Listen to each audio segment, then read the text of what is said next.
ሰላም ጓደኞቼ እንደምን አረፈዳችሁ። ዛሬ መጽሐፍ ቅዱስ ሳነብ ወቅቱን የጠበቀ ሁላችንም የምታጽናና የምታበረታ የእግዚአብሔር ቃል ሳገኝ ለምን ከናንተ ጋር አልጋራም ብዬ ይዤላችሁ መጥቻለሁ ማለት ነው። መልእክቱን ያገኘሁት ሁለተኛይቱ የሐዋርያው የቅዱስ ጳውሎስ መልእክት ወደ ቆሮንቶስ ሰዎች ምዕራፍ 6 ከቁጥር 1 እስከ 10 በልዑል እግዚአብሔር ስም አነበዋለሁ። አብረንም እየሰራን የእግዚአብሔርን ጸጋ በከንቱ እንዳትቀበሉ ደግሞ እንለምናለን። በተወደደ ሰዓት ሰማውህ፣ በመዳንም ቀን ረዳውህ ይላልና እነሆ የተወደደው ሰዓት አሁን ነው፣ እነሆ የመዳን ቀን አሁን ነው። አገልግሎታችንም እንዳይነቀፍ በአንዳች ነገር ማሰናከያ ከቶ አንሰጥም።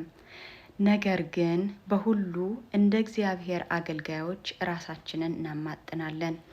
በብዙ መጽናት፣ በመከራ፣ በችግር፣ በጭንቀት፣ በመገረፍ፣ በወህኒ፣ በሁከት፣ በድካም፣ እንቅልፍ በማጣት፣ በመጾም፣ በንጽህና፣ በእውቀት፣ በትዕግስት፣ በቸርነት፣ በመንፈስ ቅዱስ፣ ግብዝነት በሌለው ፍቅር፣ በእውነት ቃል፣ በእግዚአብሔር ኃይል ለቀኝና ለግራ በሚሆን በጽድቅ የጦር ዕቃ፣ በክብርና በውርደት፣ በክፉ ወሬና በመልካም ወሬ ራሳችንን እናማጥናለን።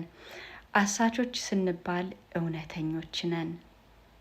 ያልታወቁ ስንባል የታወቅን ነን። የምንሞት ስንመስል እነሆ ሕያዋን ነን። የተቀጣን ስንሆን አንገደልም።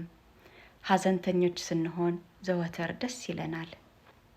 ድሆች ስንሆን ብዙዎችን ባለጠጎች እናደርጋለን። ስለ ቃሉ የአምላካችን የልዑል እግዚአብሔር ስም የተመሰገነ ይሁን።